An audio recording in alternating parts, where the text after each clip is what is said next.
Hello everybody, this is my week 7 class discussion, and one thing that I learned about myself from the Big 5 personality test, I was a little bit surprised at the agreeableness score. I thought that I would have scored differently. I felt like I was more like a good-natured and sympathetic towards people. But then I had thought about the other, half of it, where the low scores tend to be introverted, reserved, inhibited, and quiet. I'm sorry, that's the wrong one. Low scores tend to be critical, rude, harsh, and callous. I think that sometimes I can come across as being rude or being harsh, only because I try to be honest as much as I can, but I don't try to do it in a rude way. Anyway, so I find myself thinking about that one probably the most. The rest of them, I feel like are fairly accurate. I didn't have a lot that were right in the middle. It was one way or the other. Other theories of personality development that help you to understand yourself and others. So when I was reading the chapters, I found myself a little bit more drawn to not Freud. I'm not a Freudian. Is that what they're called? There's my bookmark.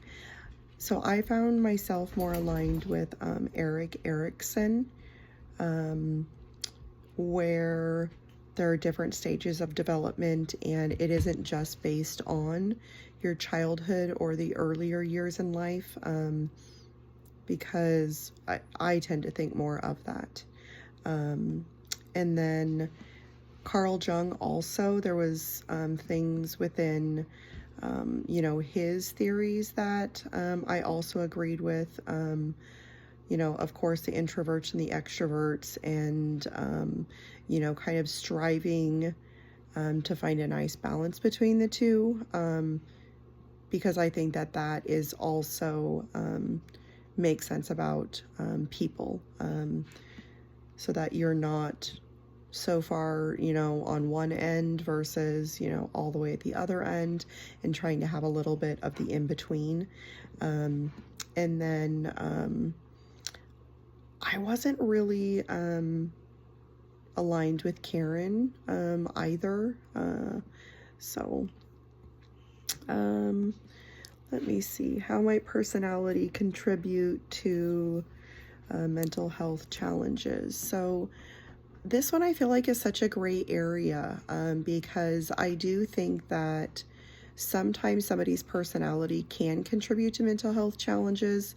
For example, if you have somebody who is maybe an introvert and they tend to spend a little bit of time alone, if they don't, have a real good sense of self, maybe, or contentness, maybe they can slip into depression, because they're not, having any sort of, interactions with somebody. So maybe, but then at the other hand, then I think, there are people who are very extroverted and they're talkative and they're, the jokesters, and they tend to, sometimes have personality,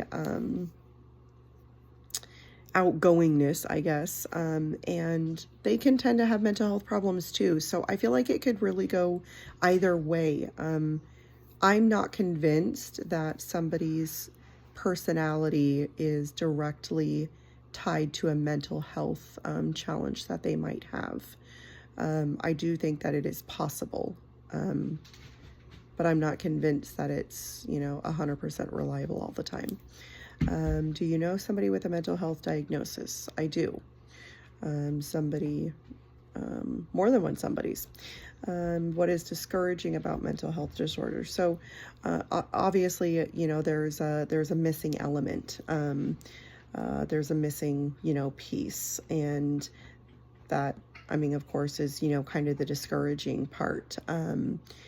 And sometimes it can be like a part in your brain, for example. Something isn't, maybe quite triggering right, or something just is not, working correctly.